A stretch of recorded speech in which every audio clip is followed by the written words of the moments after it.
WWE is the largest professional wrestling promotion company in the world, having promoted some of the most successful wrestlers and storylines, and featuring some of the most iconic and important matches and moments in sports entertainment history. Here is the brief history of World Wrestling Entertainment. Don't forget to subscribe. The history of WWE began in the early 1950s, when the company was founded in America on January 7, 1953, under the name Capitol Wrestling Corporation (CWC). The company's branding has changed several times over the years, from Capitol Wrestling Corporation to Worldwide Wrestling Federation in 1963, then to World Wrestling Federation in 1979, and finally to World Wrestling Entertainment in 2002. Since 2011, the company has simply branded itself as WWE.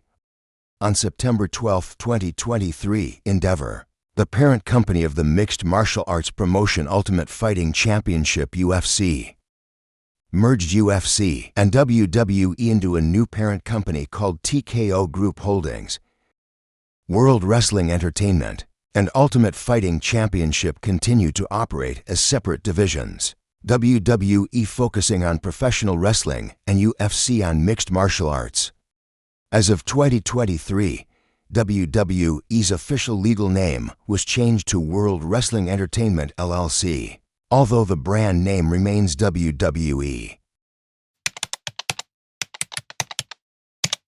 The origins of WWE can be traced back to the 1950s when, on January 7, 1953, the first wrestling event under Capitol Wrestling Corporation was produced. There's some uncertainty about who exactly founded the CWC. Some sources state that it was Vincent J. McMahon, the father of the Vince McMahon we know today, while other sources suggest that it was his father, Roderick James Jess McMahon, Vince's grandfather, who passed away in 1954, who was the true founder of CWC. Meanwhile, the National Wrestling Alliance (NWA) had already been established earlier. It served as the governing body of the largest wrestling promoters in America at the time, and was the parent organization of nearly all professional wrestling in that era. It consisted of various wrestling promoters operating under the territory system. Capitol Wrestling Corporation was one of the NWA's member territories. The NWA had one World Heavyweight Champion, the undisputed NWA World Heavyweight Champion, who represented all member promotions. The NWA usually promoted the strongest, most credible wrestler as the champion to maintain the legitimacy of the sport and to prevent betrayal among promoters. While they did strong business in the Midwest, the NWA's core territory, those wrestlers did not draw much interest in CWC's region. In 1961, the NWA board decided to put the world title on the flamboyant, charismatic blonde showman, Nature Boy Buddy Rogers, who was a wrestler representing CWC, a decision far more effective for drawing money in that region. Other NWA members were unhappy with McMahon and Toots Mondt because they rarely allowed Buddy Rogers to wrestle outside of the Northeast Territory, which was the core region of CWC. This negatively affected other NWA promoters. Mondt and McMahon wanted Rogers to retain the NWA World Heavyweight Championship, but Rogers was unwilling to sacrifice his $25,000 security deposit for the championship belt, as champions at that time were required to pay a bond to ensure they honored all their commitments. Rogers lost the NWA World Heavyweight title to Luthesh in a one-fall match in Toronto on January 24, 1963. This loss led Mondt, McMahon, and CWC to leave the NWA in protest. And in the process, they established the Worldwide Wrestling Federation (WWF).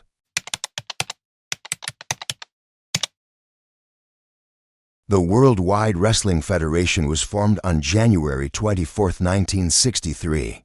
On April 25, 1963, Buddy Rogers was awarded the new WWF World Heavyweight Championship, supposedly after winning a tournament in Rio de Janeiro, a tournament widely believed to be fictional. He lost the title to Bruno Sammartino 1 month later on May 17, 1963, after suffering a mild heart attack shortly before the match.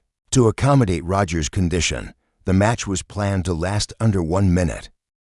In June 1966, the WWF launched a new special event house show series held in Pittsburgh, called WWF Show at Pittsburgh. These special events were held once a month and ran for 3 months that year. From June to August 1966, the first WWF show at Pittsburgh was held on June 17, 1966, at Forbes Field Arena, Pittsburgh, Pennsylvania. The main event featured a WWF World Heavyweight Championship Hawaiian strap match between Bruno Sammartino and Prince Iaukea. After August 1966, the series stopped and only resumed again in 1969 for 3 more shows, although under different names and at different venues, to held in New York City January and February, and one in Boston June. Bruno Sammartino held the championship for 7 years, 8 months, and 1 day, 2,803 days, the longest continuous world title reign in the history of men's professional wrestling. While Sammartino was the face of the WWF, other wrestlers such as superstar Billy Graham and Bob Backlund were also extremely popular.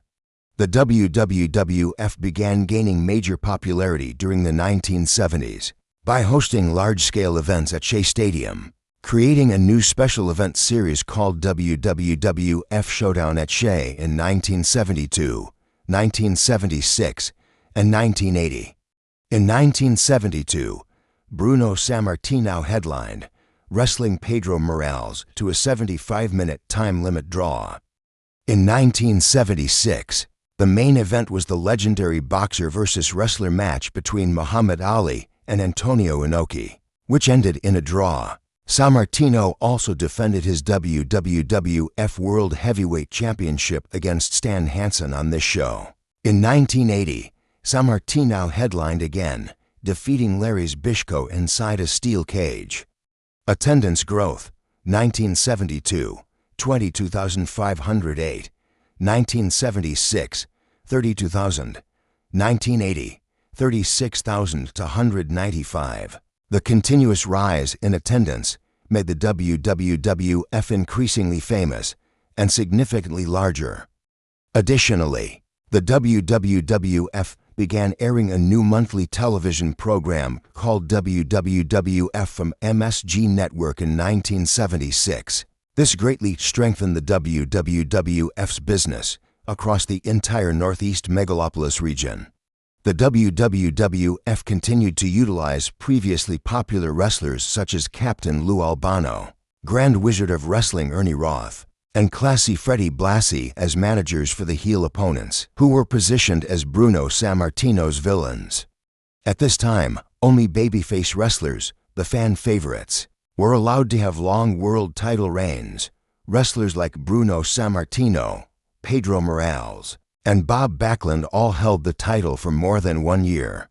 Heel champions such as Ivan Koloff and Stan Stasiak were typically used as transitional champions, serving to switch the title from one babyface to the next.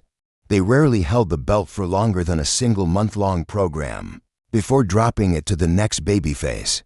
Superstar Billy Graham was the only heel champion to hold the title for more than a month, because the WWF needed time to properly build Bob Backlund as the next long-term babyface champion.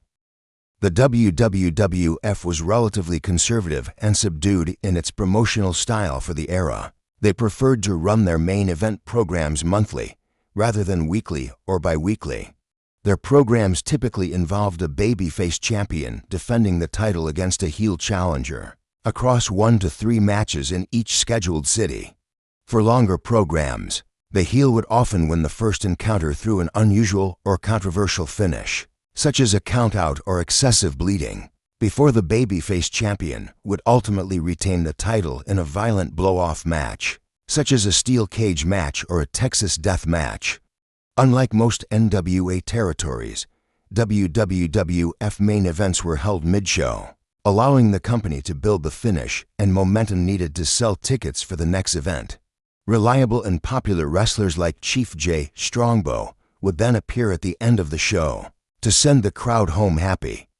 The WWF also featured popular wrestlers from outside the territory, such as Dusty Rhodes, and continued to use the services of one of the most popular and highest-paid wrestlers in the world at the time, Andre the Giant, between his territorial and international commitments. Toots Mondt left the WWF in the late 1960s, and Vincent J. McMahon assumed full control of the organization in 1971. Later that same year, a controversy erupted when the Mongols left the WWF, while still holding the WWF International Tag Team Championship. As a result, the title was declared inactive until Luke Graham and Tarzan Tyler won a tournament to claim the championship. They then defeated the Mongols in November 1971, nullifying any claim the Mongols had over the titles. In March 1979, for marketing purposes, the World Wide Wrestling Federation officially changed its name to the World Wrestling Federation, WWF.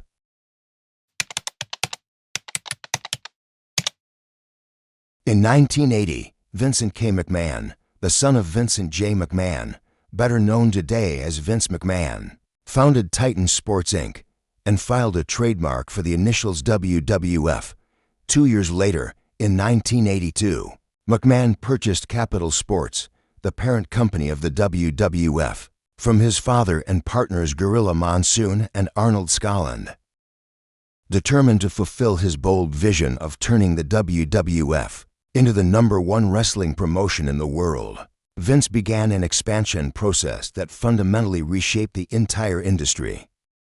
In an interview with Sports Illustrated, Vince McMahon said, "In the past, there were wrestling territories all over the country, each with its own little landlord in charge. Each little landlord respected the rights of his neighboring landlord. No takeovers or invasions were allowed. There may have been 30 such little kingdoms in the U.S., and if I hadn't bought my father out, there would still be 30 little, fragmented, struggling kingdoms. I certainly had no allegiance to those little landlords." After taking over the company, Vince immediately worked to get WWF programming on syndicated television across the United States.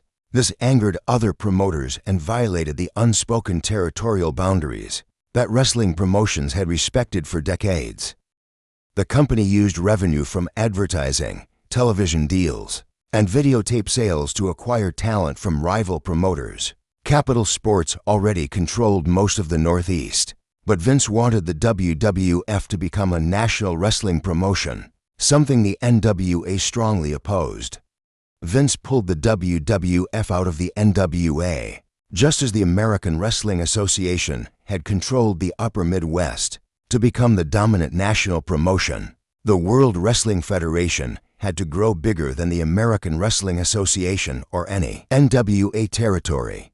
Vince's vision for the WWF began to look possible when he signed Hulk Hogan, the top star from the American Wrestling Association, who had already achieved mainstream popularity, especially due to his appearance in Rocky III as Thunderlips. Vince also recruited Rowdy Roddy Piper as Hogan's rival, and soon after signed Jesse the Body Ventura. Other major talents picked up during this period included Big John Studd, Andre the Giant, Jimmy Superfly Snuka, the Magnificent Don Morocco, Junkyard Dog, Mr. Wonderful Paul Orndorff, Greg the Hammer Valentine, Ricky the Dragon Steamboat, Nikolai Volkov. With these powerhouse names, the WWF launched a new era that would shake the wrestling world and push the company closer to Vince's dream, the Golden Era. In 1984, Hogan was pushed to the main event on every major WWF show. He defeated WWF World Heavyweight Champion the Iron Sheik at Madison Square Garden on January 23, 1984. And from there, Hogan exploded into one of the most recognizable and beloved figures in professional wrestling. With the growing revenue, Vince McMahon secured national television contracts, and the WWF was broadcast across the United States. McMahon also began selling videotapes of WWF events outside their traditional territory through his distribution company, Coliseum Video, once again angering rival promoters.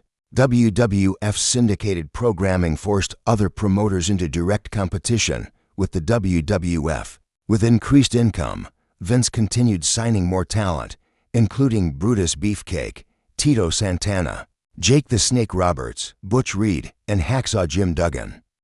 However, to truly transform the WWF into a national promotion, Vince needed the company to tour across the entire United States. Such an ambitious move was impossible with the WWF's current revenue. So, Vince envisioned a way to generate the capital needed through a high-risk, all-or-nothing gamble, a supercard event called WrestleMania in 1985. WrestleMania was envisioned as a massive pay-per-view extravaganza, available on closed-circuit television and marketed as the Super Bowl of professional wrestling. While WrestleMania was not the first supercard, the NWA had launched Starrcade in 1983. McMahon's vision was to bring the WWF and the entire industry into the mainstream, targeting a broader general audience by exploiting the entertainment aspect of wrestling. For the inaugural WrestleMania, the WWF launched a cross-promotional campaign with MTV, which featured extensive coverage of WWF programming as part of the Rock and Wrestling Connection, with huge mainstream publicity and celebrity participation from Muhammad Ali, Mr. T, and Cyndi Lauper. WrestleMania became a cultural phenomenon and an integral part of pop culture, and celebrity involvement has remained a key part of WWE programming to this day. With the success of WrestleMania, other promoters who were desperately trying to keep the regional territory system alive began uniting under Jim Crockett Promotions' JCP. Starrcade and the Great American Bash were JCP's versions of WrestleMania.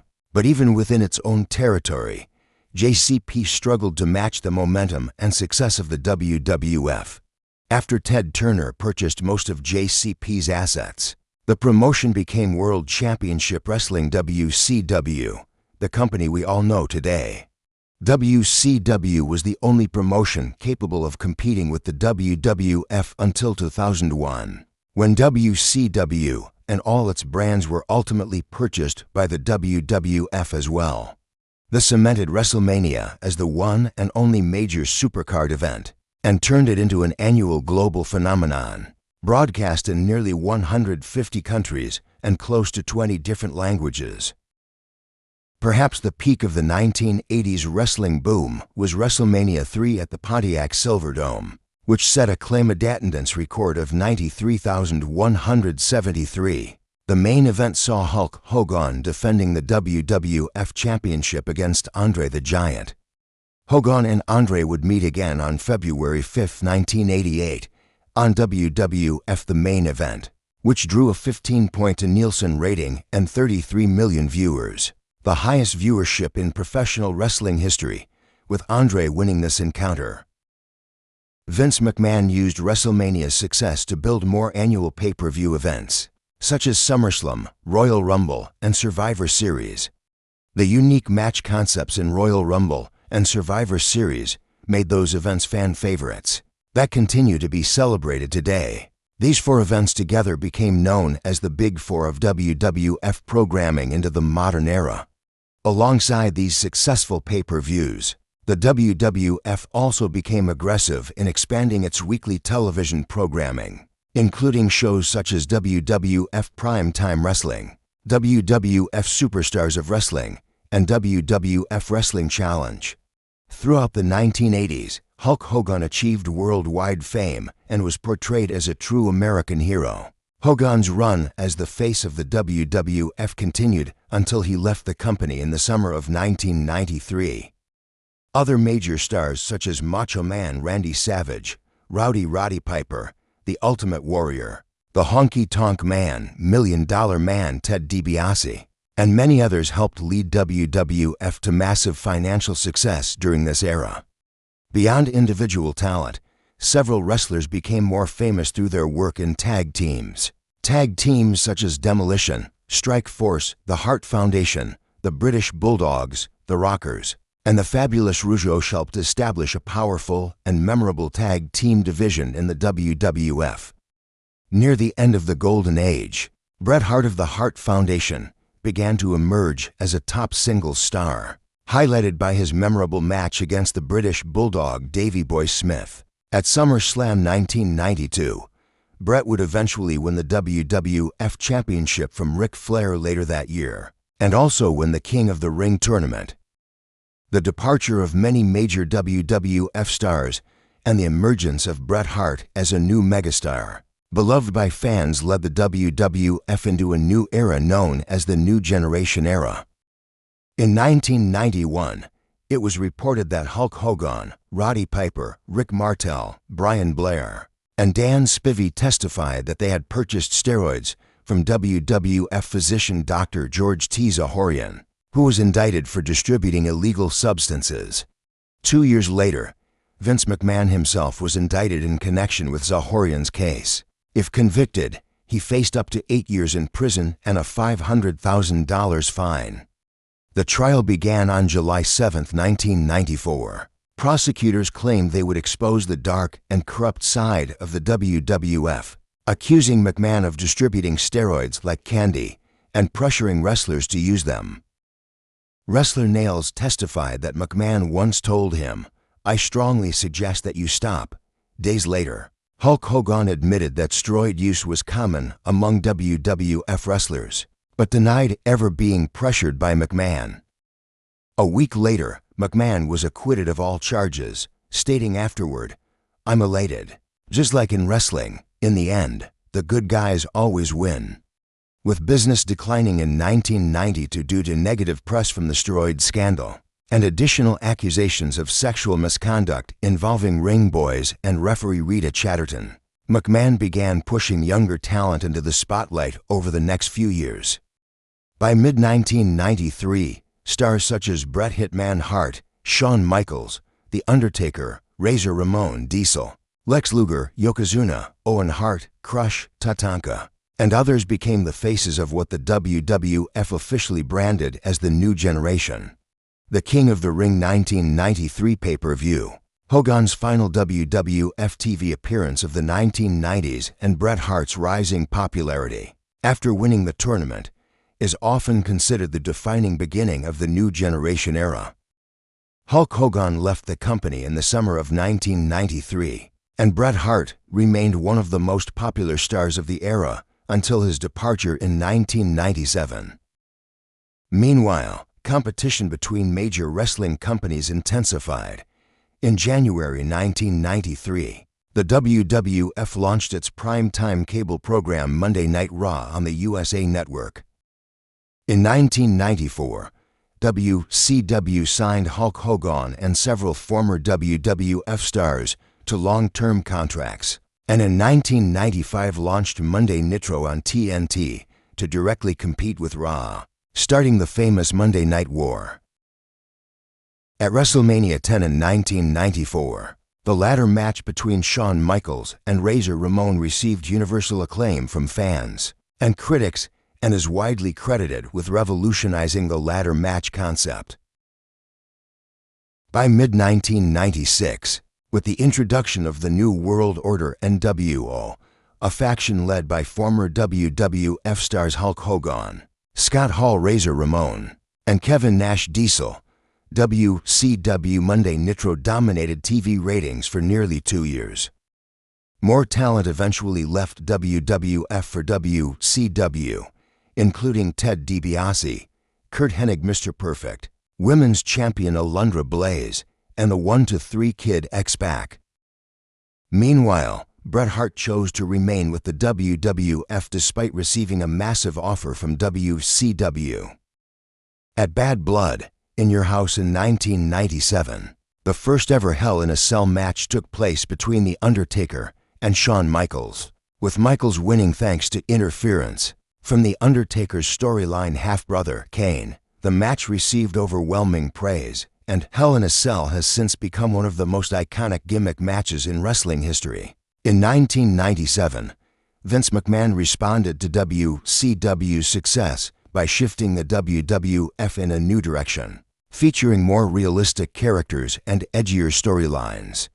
One of the most prominent stars of this shift was Stone Cold Steve Austin, whose rise began with his win at King of the Ring 1996 and his legendary Austin 3:16 promo. Despite starting as a heel, Austin's popularity eventually surpassed even the top babyfaces in the company. The formation of D-Generation X, consisting of Shawn Michaels, Triple H, Rick Rude, X-Pac, Road Dogg, Billy Gunn, and Chyna, also proved to be a massive success during this era. At Survivor Series on November 9, 1997, the WWF introduced the new scratch logo that became the company's signature throughout the Attitude Era. Then, on December 15, 1997, Vince McMahon aired a promo on Raw as war addressing the audience, announcing that the company was beginning a more innovative and contemporary campaign, advising parental discretion for younger viewers. This same episode officially marked the full transition from the New Generation logo to the new scratch logo across all WWF television broadcasts.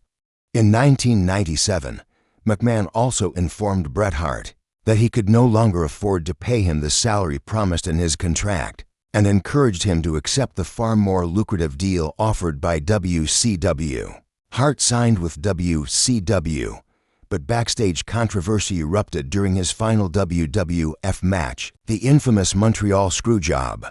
Hart defended the WWF Championship against Shawn Michaels at Survivor Series 1997, when McMahon ordered the referee to call for the bell and award the match and the championship to Michaels as if Bret had submitted.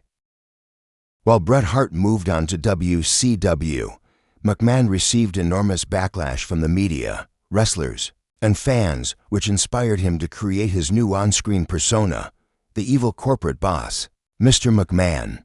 This moment marked the beginning of the WWF's shift from the New Generation era into the Attitude Era. Following the departure of the Hitman Bret Hart, the WWF launched a massive push for the wildly popular anti-hero Stone Cold Steve Austin, whose rising fame mirrored Hulk Hogan's popularity in the 1980s. With Mike Tyson's involvement at WrestleMania 14 in March 1998, Austin defeated Shawn Michaels to become WWF champion, officially ushering in the Austin era and igniting the long-running feud between Stone Cold and Mr. McMahon, a rivalry that became crucial in helping the WWF regain momentum in the ratings war against WCW.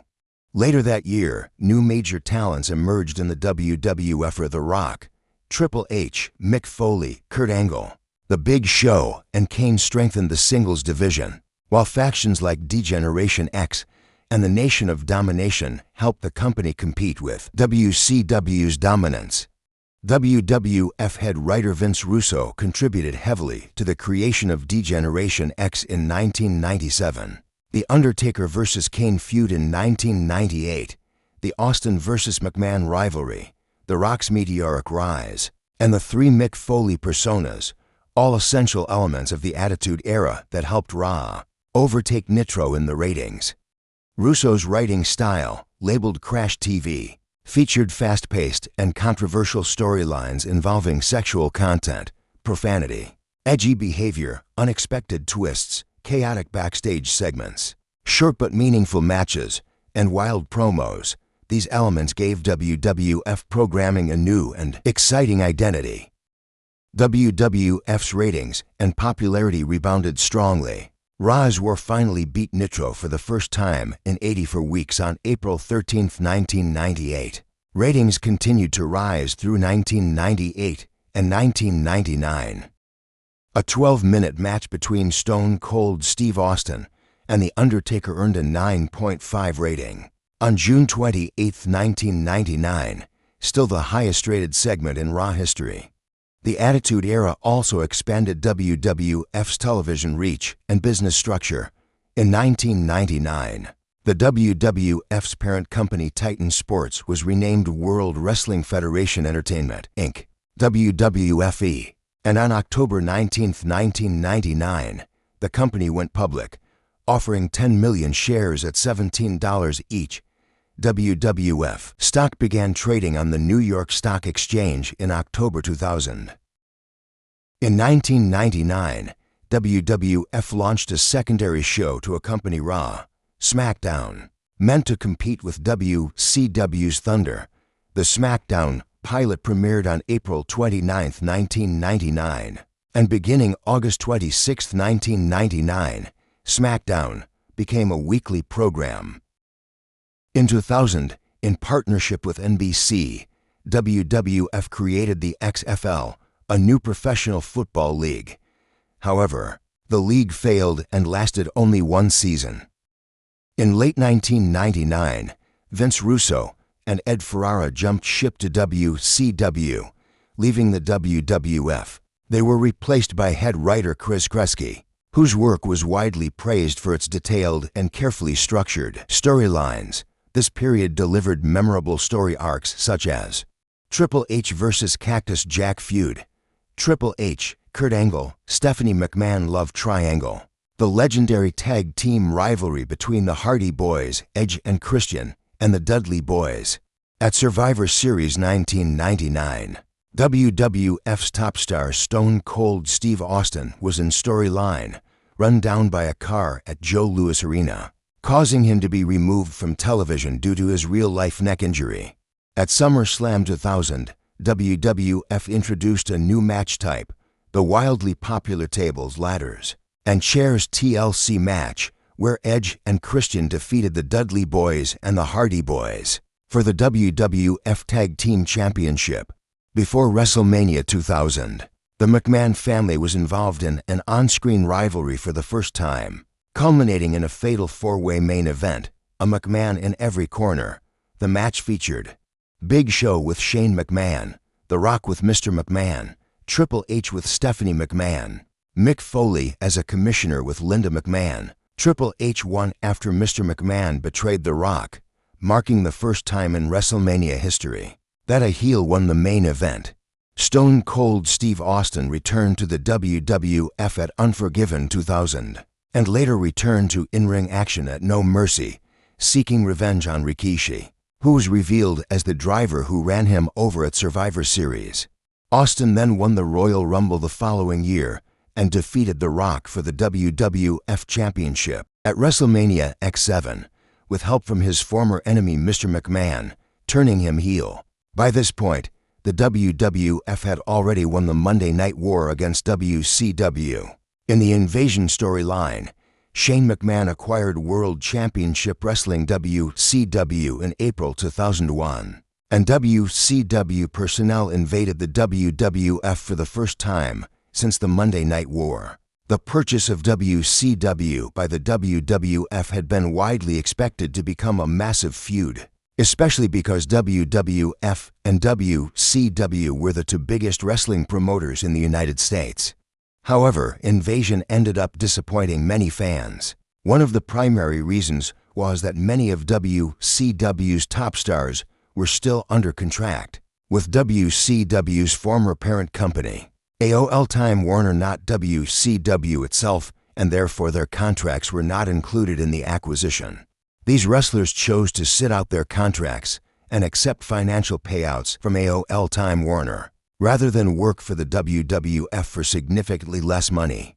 On July 9, 2001, the WCW stars and Extreme Championship Wrestling ECW talents acquired by Stephanie united to form the alliance, with WCW owner Shane McMahon and newly established ECW owner Stephanie McMahon leading the group, alongside the influence of original ECW founder Paul Heyman.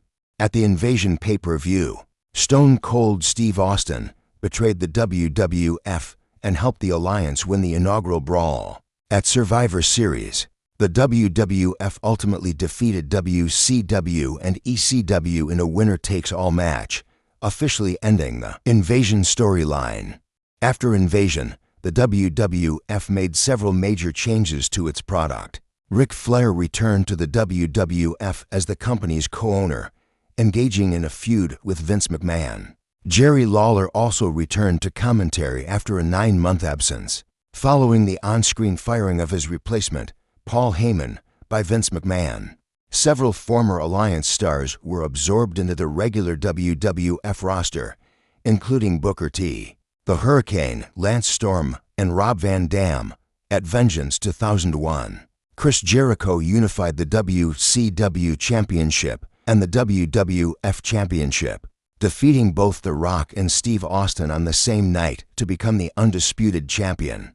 Eventually, Vince McMahon brought back Hulk Hogan, Kevin Nash, and Scott Hall, collectively known as the NWO, at the No Way Out pay-per-view in February 2002. However, Hogan proved far too popular with nostalgic fans who remembered the Hulkamania Golden Era, and he quickly returned to megastar status following his iconic match with The Rock at WrestleMania X8, which The Rock won. With an overabundance of talent signed as a result of the WCW and later ECW acquisitions, the WWF needed a way to provide exposure for all of its wrestlers. This problem was solved with the introduction of the brand extension, in which the roster was split into two groups and assigned to either Raw or SmackDown through a draft lottery. Wrestlers, commentators, and referees became exclusive to their respective brands, and each show was given a separate on-screen general manager. On the March 25, 2002 episode of Raw, the World Wrestling Federation held its first-ever WWF draft lottery, dividing the WWF roster between Raw and SmackDown. This took full effect on April 1, 2002. In 2002, the World Wrestling Federation lost a lawsuit filed by the World Wildlife Fund over the use of the WWF trademark. As a result, the World Wrestling Federation was forced to rebrand itself as World Wrestling Entertainment WWE. On May 6, 2002, on the same day, the company also removed the WWF Attitude slogan and eliminated all usage of the word Federation. This affected licensed merchandise such as action figures, video games, and home video releases featuring the old logo, all of which were replaced with the new scratch logo, featuring only the WW design with a red slash underneath. During this time, the company also launched WWE Studios, initially formed as WWE Films. On the June 24, 2002 episode of Raw, Vince McMahon officially named the new era Ruthless Aggression. Later that same year, after WWE Champion Brock Lesnar became exclusive to the SmackDown brand and the World Heavyweight Championship was created, all championships were made exclusive to their respective shows.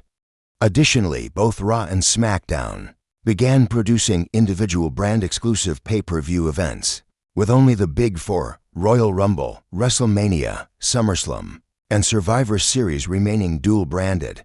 Brand-exclusive PPVs were discontinued after WrestleMania 23.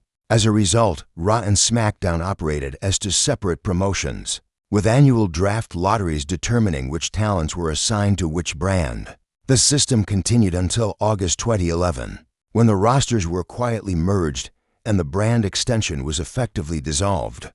After transitioning into the Ruthless Aggression era, WWE still showcased many elements from its predecessor, the Attitude Era, such as levels of violence, sexual themes, and profanity, but with less politically incorrect content and an increased emphasis on in-ring wrestling.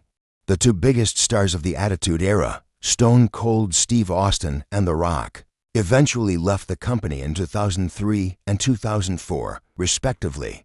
Meanwhile, new stars emerged, such as Brock Lesnar, who became the youngest WWE champion in history, and Randy Orton, who became the youngest world heavyweight champion. Triple H also remained a central figure during this period, winning several of his 14 world championships, as did The Undertaker, whose undefeated WrestleMania streak continued to gain legendary status. Eddie Guerrero, Rey Mysterio, Kurt Angle, Chris Benoit, Edge, Brock Lesnar, Randy Orton, John Cena, Batista, John Bradshaw Layfield, and Rob Van Dam were all elevated to main event status during this era, eventually becoming multi-time world champions. From mid-2002 to 2003, WWE brought in several major former WCW names, including Eric Bischoff, Scott Steiner, Goldberg, Kevin Nash, and Ric Flair, the Great American Bash. Originally a WCW pay-per-view, debuted as a WWE event. In August 2002, Shawn Michaels also returned to in-ring competition at SummerSlam after a 4-year hiatus. He achieved tremendous success once again, winning the World Heavyweight Championship in the first-ever Elimination Chamber match at Survivor Series. His match against Kurt Angle at WrestleMania 21 has been recognized as one of the greatest matches in WWE history. Although Angle won the match, Michaels received widespread praise for his valiant effort. In 2006, Michaels reunited with Triple H to reform the iconic 1990s faction D-Generation X.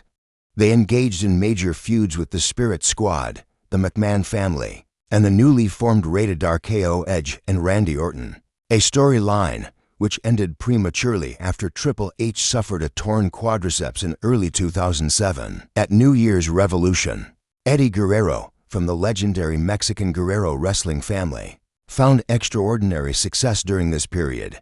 He gained immense popularity in 2003 on SmackDown, which propelled him into main event status. He eventually won his first World Championship, the WWE Championship, at No Way Out 2004, defeating Brock Lesnar in a highly acclaimed match. He remained one of the company's top stars until his untimely death on November 13, 2005. He was inducted into the WWE Hall of Fame the following year. Eddie's death, caused by drug-related heart failure, led WWE to implement a new wellness policy to prevent substance abuse among its wrestlers. His passing also deeply affected his close friend Rey Mysterio, who went on to win the 2006 Royal Rumble and the World Heavyweight Championship at WrestleMania 22. Mysterio soon entered a feud with Eddie's bitter nephew, Chavo Guerrero, who cost him the World Heavyweight Championship during a match with King Booker.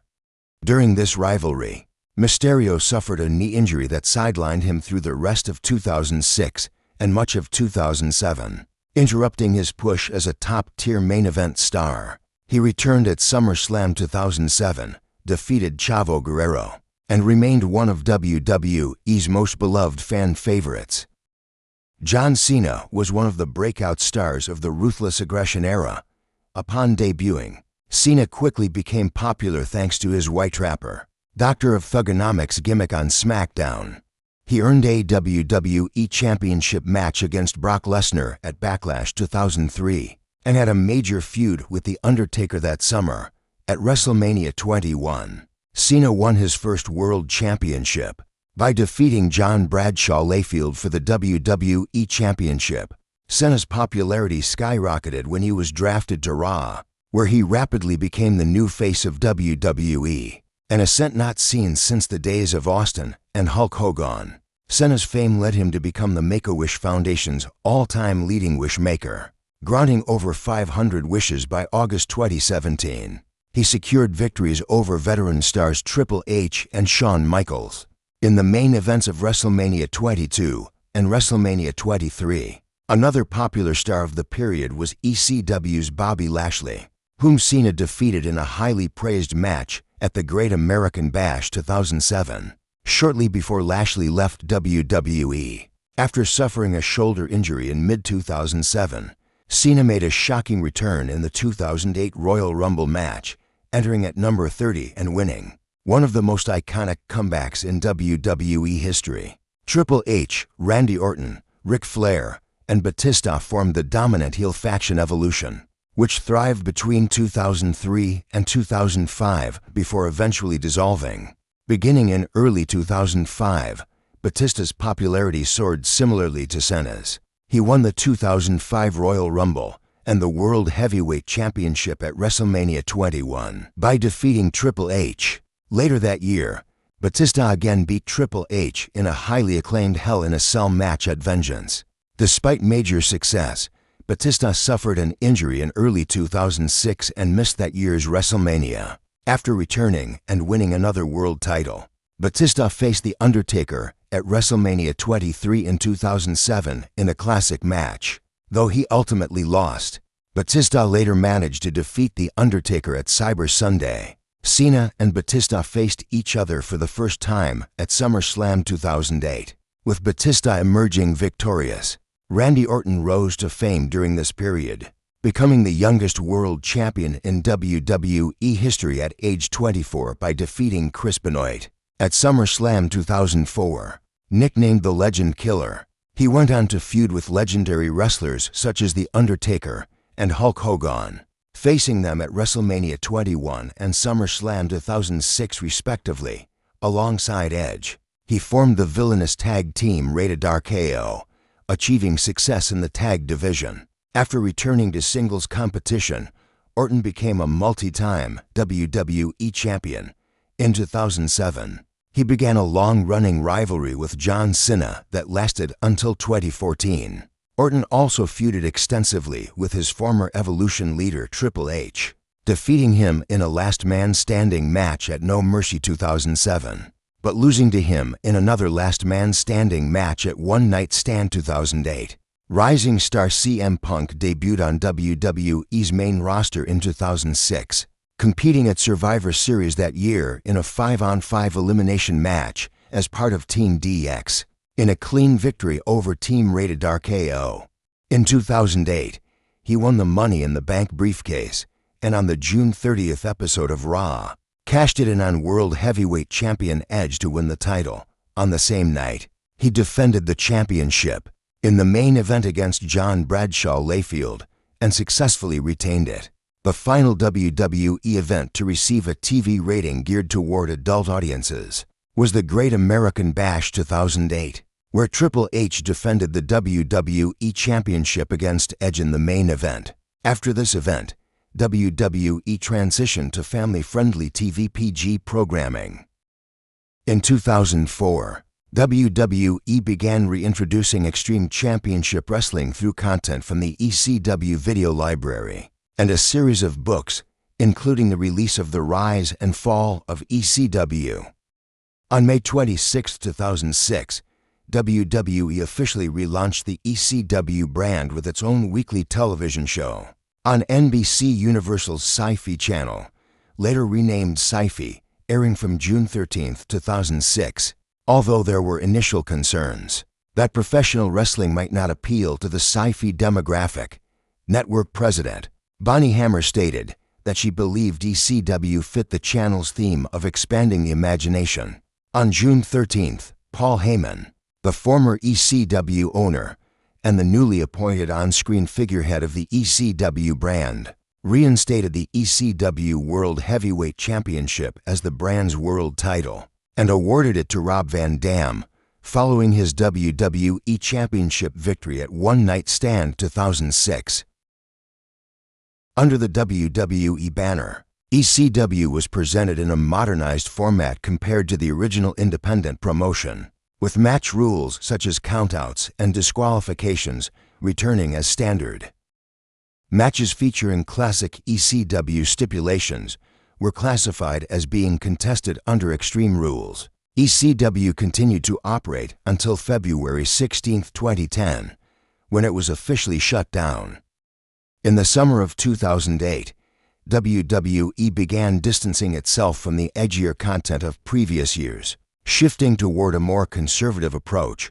On July 22, 2008, all WWE programming officially transitioned to a PG television rating, with SummerSlam 2008 becoming the first pay-per-view held under the new PG classification. Although SmackDown had always aired with a TV PG rating since early 1999, Raw, which had long been broadcast under a TV 14 rating, also switched to TV PG. While fans initially dubbed this period the PG era, the term was later reinforced by references from wrestlers such as Triple H in his documentary, Thy Kingdom Come, and Natalya on an episode of Table for Three. A notable example of the shift was John Cena's famous finishing move, the FU, being renamed to the more family-friendly Attitude Adjustment. Intentional blading, once common practice, became strictly prohibited in WWE. John Cena remained the company's top star throughout this era. Newcomers Sheamus and Alberto Del Rio also achieved significant success during this period, each winning the WWE Championship in 2009 and 2011 respectively. In 2009, D-Generation X, Triple H, and Shawn Michaels reunited to feud with the heel faction The Legacy, consisting of Cody Rhodes, Ted DiBiase Jr., and their leader Randy Orton. D-Generation X later won the WWE Tag Team Championships from Chris Jericho and The Big Show in a TLC match. A critically acclaimed rivalry also took place in 2009 between CM Punk and Jeff Hardy, centered around Hardy's real-life substance abuse issues. After Punk forced Jeff Hardy out of WWE, Punk went on to form the villainous Straight Edge Society, which feuded with fan favorite Rey Mysterio. Throughout 2010, at WrestleMania 26 in 2010, veteran superstar Shawn Michaels retired after losing to The Undertaker. In August 2011, WWE began phasing out the brand extension by giving Raw the Super Show tagline, indicating that wrestlers could now appear on both Raw and SmackDown. The year 2011 featured a highly acclaimed rivalry between two of WWE's most prominent stars, John Cena and CM Punk.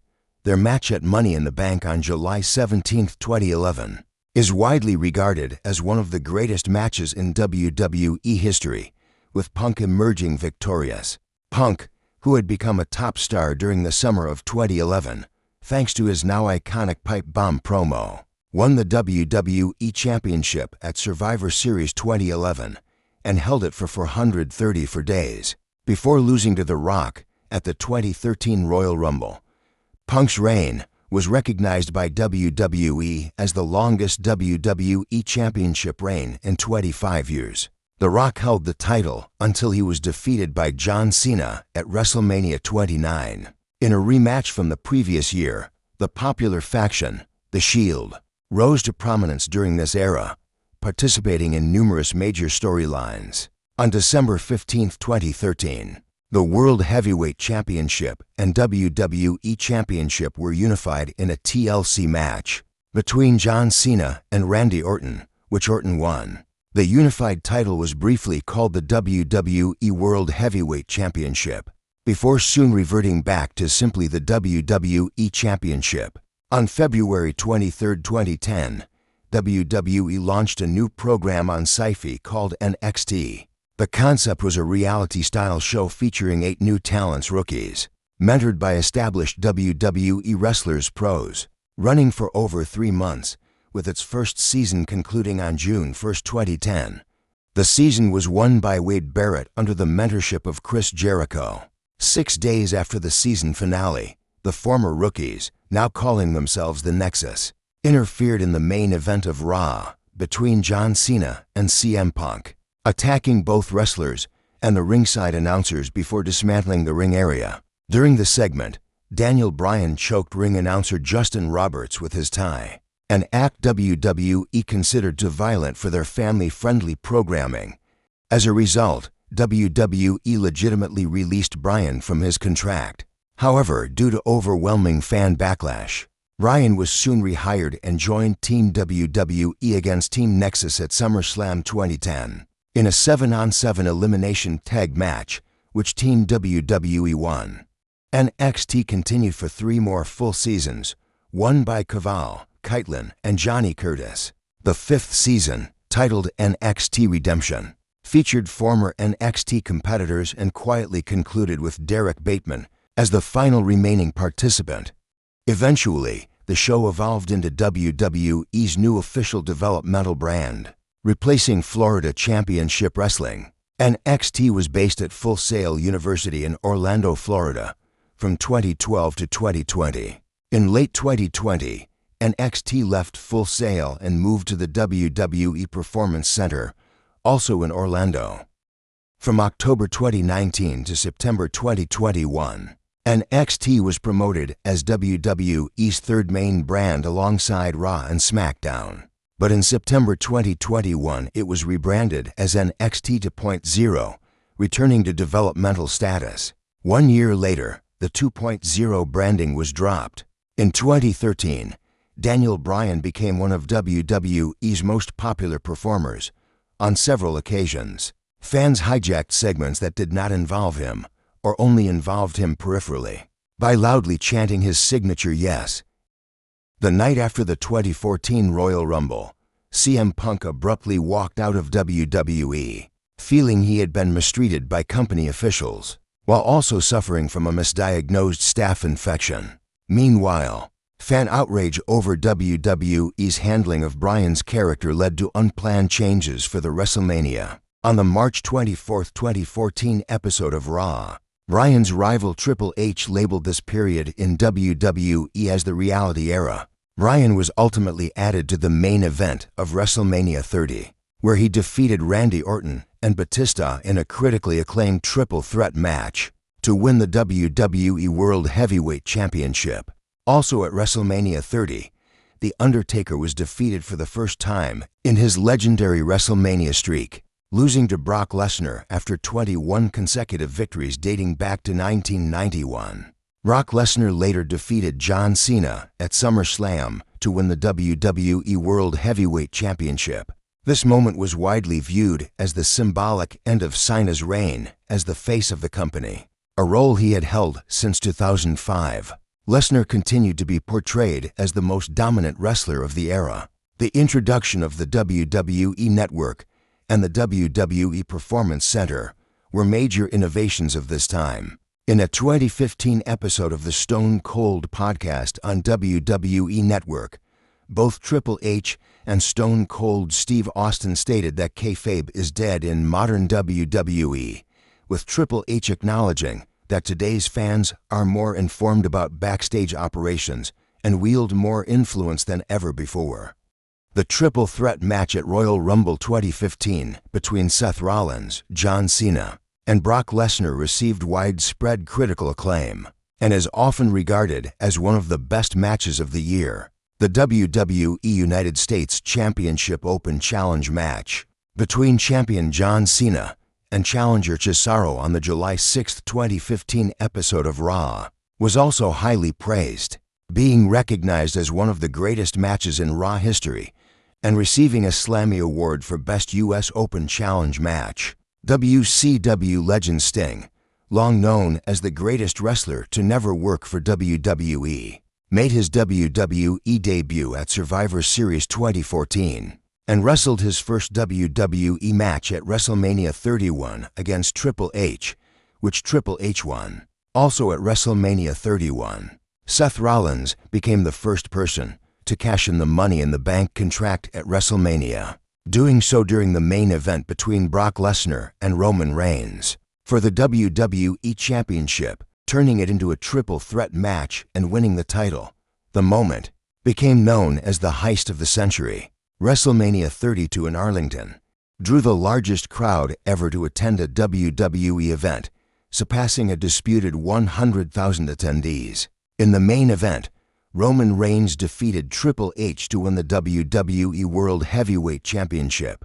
Despite significant fan backlash toward Reigns' heavy push by the company, the Authority officially disbanded on May 1, 2016. The 2016 Payback event, held on May 1st, was promoted as the beginning of the new era. In the main event, Roman Reigns successfully defended the WWE World Heavyweight Championship against AJ Styles.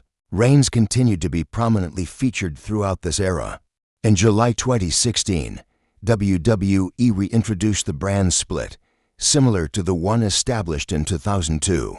The three former Shield members Dean Ambrose, Roman Reigns, and Seth Rollins remained major fixtures throughout the new era, with all three exchanging the WWE World Heavyweight Championship around the time of Money in the Bank in June 2016. While the WWE World Championship was assigned to SmackDown, the newly created WWE Universal Championship became the world title for Raw, with Finn Balor becoming the inaugural champion. At SummerSlam on August 21, 2016, after defeating Seth Rollins, the Divas division was rebranded as the Women's Division, and the company introduced the new WWE Women's Championship, officially retiring the previous Divas Championship. Female wrestlers began receiving significantly more television time for their matches and were featured in high-profile storylines on the same level as their male counterparts. leading many to consider the new era as the start of the women's evolution. At the 2016 Raw exclusive PPV Hell in a Cell, Charlotte Flair and Sasha Banks made history by becoming the first women to main event a WWE pay-per-view and the first to compete in a women's Hell in a Cell match. Women began participating in match types that were previously male exclusive, including the Money in the Bank ladder match, the Royal Rumble match, and the Elimination Chamber match. On October 28, 2018, WWE held its first ever all-women's pay-per-view, WWE Evolution, featuring a critically acclaimed last woman standing match between Becky Lynch and Charlotte Flair, won by Lynch. During this time, Becky Lynch adopted the nickname The Man, becoming one of WWE's most popular. This rise culminated in WrestleMania 35, where Becky Lynch, Charlotte Flair, and Ronda Rousey became the first women in history to main event WrestleMania, with Lynch winning the match. At the same event, Kofi Kingston became the first African-born WWE champion after defeating Daniel Bryan. At NXT TakeOver War Games 2017, the popular WCW match type returned for the first time in 17 years, as the Undisputed Era Adam Cole, Kyle O'Reilly, and Bobby Fish defeated the authors of Pain Akam, Rezar, and Roderick Strong and Sanity Alexander Wolf, Eric Young, and Killian Dane in a highly praised War Games match. In 2018, WWE received criticism for hosting major shows in Saudi Arabia due to the country's human right. WWE established Braun Strowman as one of its biggest stars in 2017, after he attacked and injured Roman Reigns during a backstage interview on Raw. Strowman went on a dominant run, defeating numerous top wrestlers and scoring a decisive victory over Reigns at Payback on April 30th. Meanwhile, longtime top star John Cena transitioned into a part-time role during this period and lost to Roman Reigns at No Mercy 2017 in what many considered a passing of the torch match. Popular faction The New Day also enjoyed historic success, becoming 11-time tag team champions under the Freebird rule. The New Day faced The Shield at Survivor Series 2017, with The Shield taking the victory. Shield member Dean Ambrose left WWE in 2019, with their final match together airing on the WWE Network special The Shield's Final Chapter. WrestleMania 36 became the first WrestleMania ever to be recorded without a live audience. Due to the COVID-19 pandemic, the event aired across two nights, April 4th to 5th, 2020. In the Night 1 main event, The Undertaker defeated AJ Styles in a highly praised Boneyard match, which was later confirmed to be Undertaker's final match. In the Night 2 main event, Drew McIntyre defeated Brock Lesnar to win the WWE Championship, though the match was criticized for its short length despite having no live audience. WrestleMania 36 became the most-watched WWE event in history, drawing a combined 967 million views across digital and social platforms. On July 2, 2020, WWE purchased former partner-turned-rival promotion Evolve, acquiring all its talent and intellectual property. WWE also held the first-ever Tonight NXT TakeOver, Stand and Deliver on April 7 to 8, 2021. In March 2020, WWE began feeling the effects of the COVID-19 pandemic in the United States.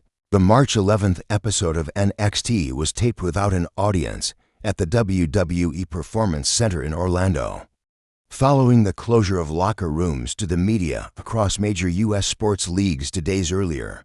As shutdowns and event cancellations spread, WWE moved all weekly programming to the Performance Center without fans. With only essential staff present, major pay-per-view events such as WrestleMania 36 were pre-recorded without any live audience. NXT continued airing from Full Sail University under similar restrictions. The widely promoted NXT TakeOver In Your House aired in June 2020, with some WWE personnel acting as a small, controlled crowd.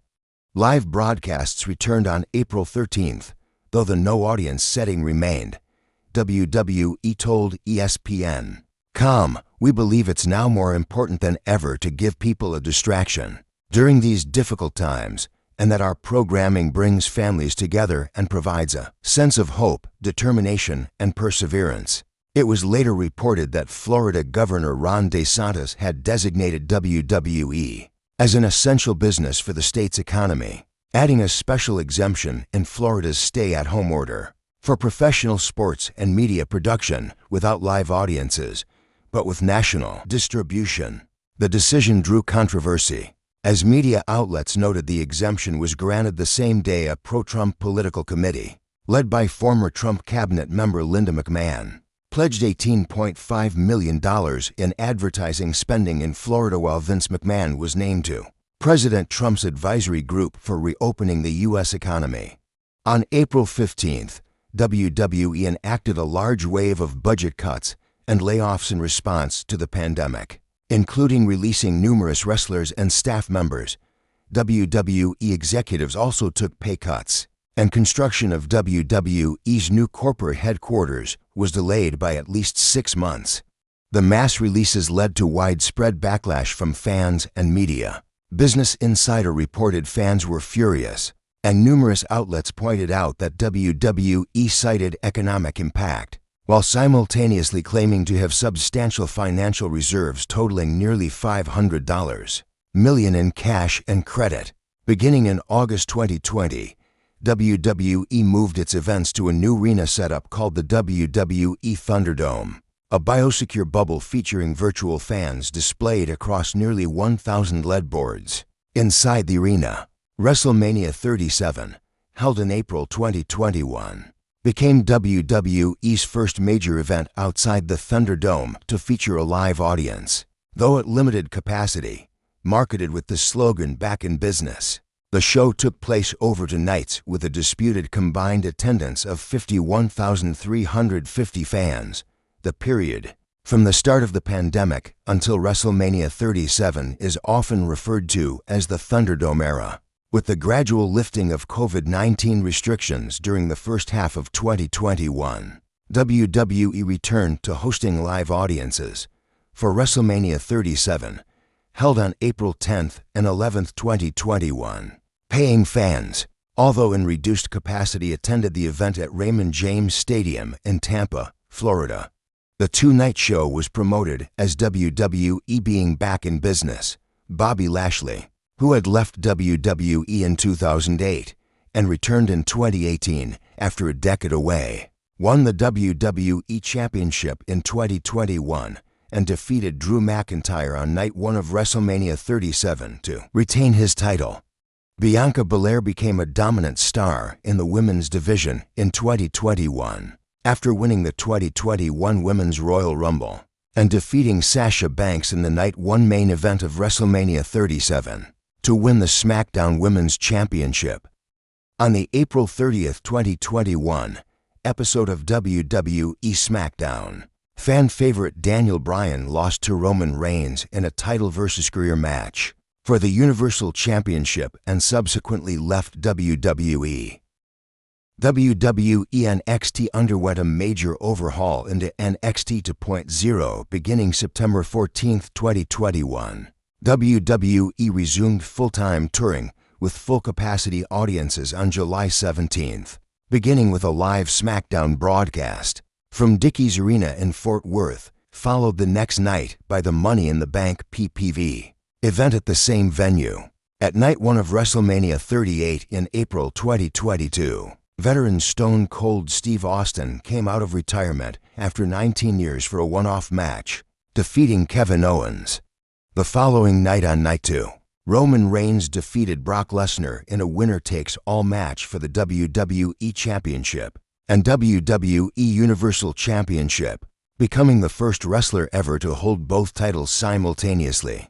WWE also began heavily pushing Cody Rhodes and Rhea Ripley during this time, having them win the 2023 Men's and Women's Royal Rumble matches, respectively, while Ripley defeated Charlotte Flair to win the SmackDown Women's Championship. On night 1 of WrestleMania 39, Rhodes was defeated by Roman Reigns in the undisputed WWE Universal Championship main event. On night 2, WrestleMania 39 became WWE's highest-grossing event of all time in 2023, At Night of Champions 2023, Seth Rollins defeated AJ Styles in the tournament final to become the inaugural holder of the newly established World Heavyweight Championship. On September 2, 2023, WWE held their final Payback PPV before the ownership transition, headlined by Seth Rollins defeating Shinsuke Nakamura to retain his World Heavyweight Championship. On June 17, 2022, amid a WWE Board of Directors investigation into hush money reportedly paid by Vince McMahon to former employees following alleged affairs, Mr. McMahon stepped down as WWE Chairman and CEO. His daughter, Stephanie McMahon, replaced him as interim chairwoman and CEO. Despite the change, Vince McMahon appeared on WWE SmackDown that same night, opening the show with a brief speech in which the line "then, now, forever, together" was widely quoted by media outlets, signaling he still retained creative control behind the scenes. On July 22, 2022, Vince McMahon officially retired on Twitter, saying, "At 77, it's time for me to retire. Thank you, WWE Universe. Then, now, forever, together." Following his retirement, Stephanie McMahon was officially named chairwoman, while she and Nick Khan became WWE co-CEOs. Triple H took over as head of creative, while continuing his role as executive vice president of talent relations. Commentators highlighted the significance of Vince's retirement, stating that it marked the beginning of a new era in WWE history. WWE SummerSlam 2022 was the first WWE PPV under Stephanie McMahon and Triple H's leadership. On August 18, 2022, WWE Hall of Famer Shawn Michaels was promoted to Senior Vice President of Talent Development Creative. On September 6, 2022, WWE promoted Paul Triple H Levesque to Chief Content Officer. On January 6, 2023, Vince McMahon expressed his intent to return to the company ahead of upcoming media rights negotiations. WWE's media rights deals with Fox and USA Network were set to expire in 2024. In the same month, J.P. Morgan was hired to manage a potential sale of the company, with potential buyers speculated to include Comcast, Fox Corp, Disney, Warner Bros., Discovery, Netflix, Amazon, Endeavor Group Holdings, owners of UFC, and Liberty Media, with KA and the Saudi Public Investment Fund also on the list. On January 10, 2023, Stephanie McMahon resigned as chairwoman and co-CEO. That same day, Vince McMahon returned as WWE executive chairman, while Nick Khan became the sole CEO of WWE. April 3, 2023, WWE and Endeavor announced a deal in which WWE would merge with UFC's parent company, Endeavor, to form a new publicly traded company listed on the New York Stock Exchange, NYSE, under the symbol TKO. Endeavor would hold 51% ownership, while WWE shareholders would hold 49%, valuing WWE at $9.1 billion.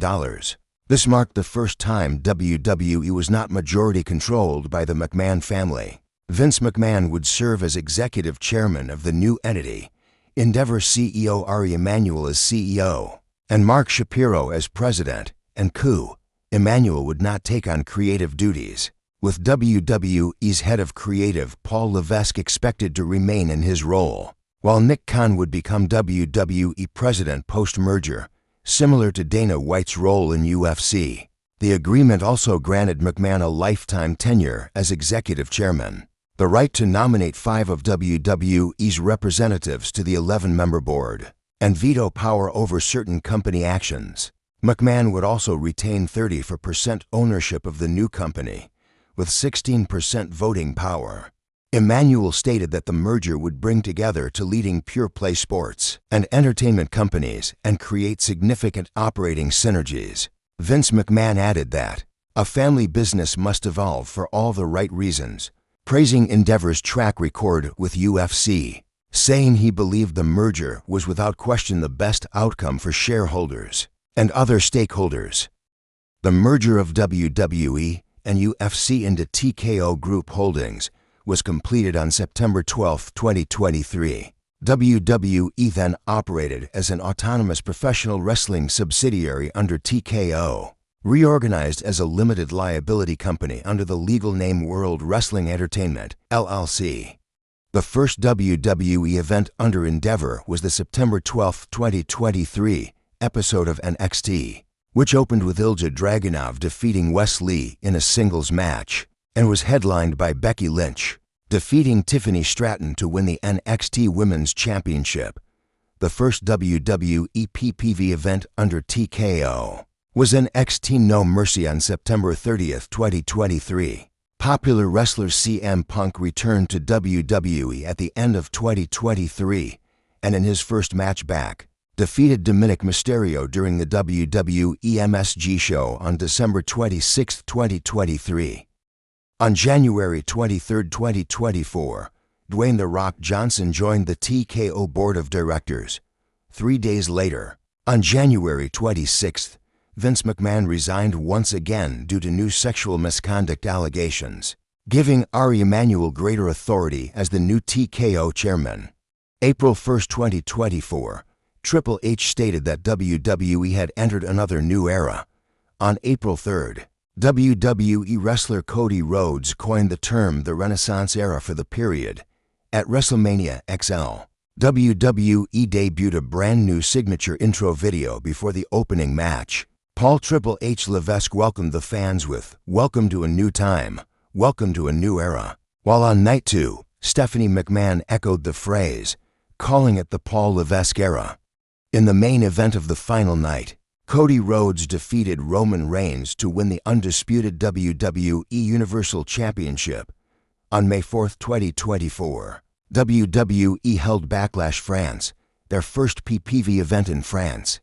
On January 23, 2024, WWE announced that WWE Raw would move to streaming on Netflix beginning January 2025, alongside an exclusive behind-the-scenes series. On October 29th, WWE announced the launch of its own independent wrestling developmental program called WWEID, short for WWE Independent Development. In 2024, WWE began a wider talent exchange with Total Nonstop Action Wrestling TNA. Several TNA wrestlers would appear on NXT Weekly TV and live specials, and vice versa. A multi-year partnership between TNA and WWE was officially announced on January 16, 2025. WWE also formed partnerships with Pro Wrestling and OAH and Dreamstar Fighting Marigold. On April 19, 2025, before the start of WrestleMania 41, it was announced that WWE had acquired Lucha Libre AAA Worldwide, alongside Philip, a Mexican sports and entertainment company, as part of WWE's global expansion.